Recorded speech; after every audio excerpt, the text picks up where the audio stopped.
100 days challenge விளாக்ல டே level பார்க்கலாமா? வழக்கம் போல் காலையில எழுந்திரிச்சு காலையில் முடிக்க வேண்டிய வேலையெல்லாம் முடிச்சுட்டு அப்படியே பல்லையெல்லாம் விளக்கி முடிச்சுட்டு அப்படியே உட்காந்துருந்தேன். எங்கள் அப்பா விரை வெட்ட போயிருந்தாங்க. விரை வெட்டி அங்கே தேன் இருந்திருக்கு, எடுத்துகிட்டு வந்தாங்க.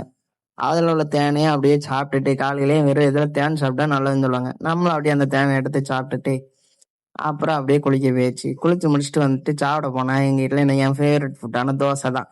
அதையும் எடுத்து சாப்பிட்டுட்டு அப்புறம் அப்படியே இன்னைக்கு ஞாயிற்றுக்கிழமை நம்ம ஒரு பெருமாள் கோயிலில் பூசை, அதனால நேராக கோயிலுக்கு போயாச்சு.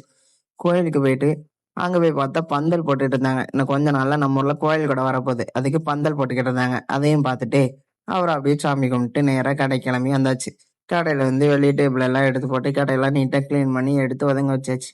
அப்புறம் அப்படியே கஸ்டமருக்காண்டி வெயிட் பண்ணிக்கிட்டே இருந்தோம். அப்புறம் ஒவ்வொரு கஸ்டமராக வர ஆரம்பிச்சாங்க. எல்லா கஸ்டமரையும் கவனிச்சுட்டு மணியும் 2:30 ஆயிட்டு. 2:30க்கு அப்படியே நம்ம சாப்பிட்டுட்டு அப்புறம் கொஞ்சம் கஸ்டமர் வந்தாங்க, அவங்களையும் கவனிச்சுட்டு அப்புறம் 3:30 போல் எங்கள் அப்பா பானிபூரி கொண்டு வந்தாங்க.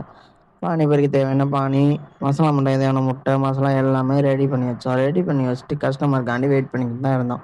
இன்றைக்கி ஸ்கூல் கிடையாதுனால ஸ்கூல் கஸ்டமர் யாரும் வரல, அதனால் வெளி கஸ்டமர் தான் வரணும். அதுக்கான வெளி கஸ்டமருக்காண்டி வெயிட் பண்ணிக்கிட்டே இருந்தோம். ஒவ்வொரு ஆளாக வந்தாங்க. 7:30 வர ஒவ்வொரு ஆள் தான் வந்தாங்க. 7:30க்கு பிறகு தான் கஸ்டமர் நிறைய வந்தாங்க.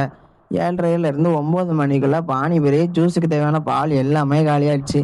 நம்மளும் சரி 9 மணிக்கு கடையை அடைச்சிட்டு நேராக வீட்டுக்கு கிளம்புவோம் அப்படின்ட்டு கடையில் உள்ள எல்லா பொருளையும் எடுத்து ஒதுங்க வச்சுட்டு நேராக வீட்டுக்கு கிளம்பி வந்தாச்சு.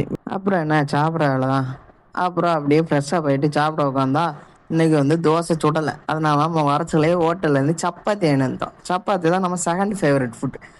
அப்புறம் சப்பாத்தி வாங்கி சாப்பிட்டுட்டு அப்புறம் என்ன படுத்துங்கிறோம், படுத்துங்கியாச்சு. இதோட டே லெவலில் கம்ப்ளீட் ஆகுது.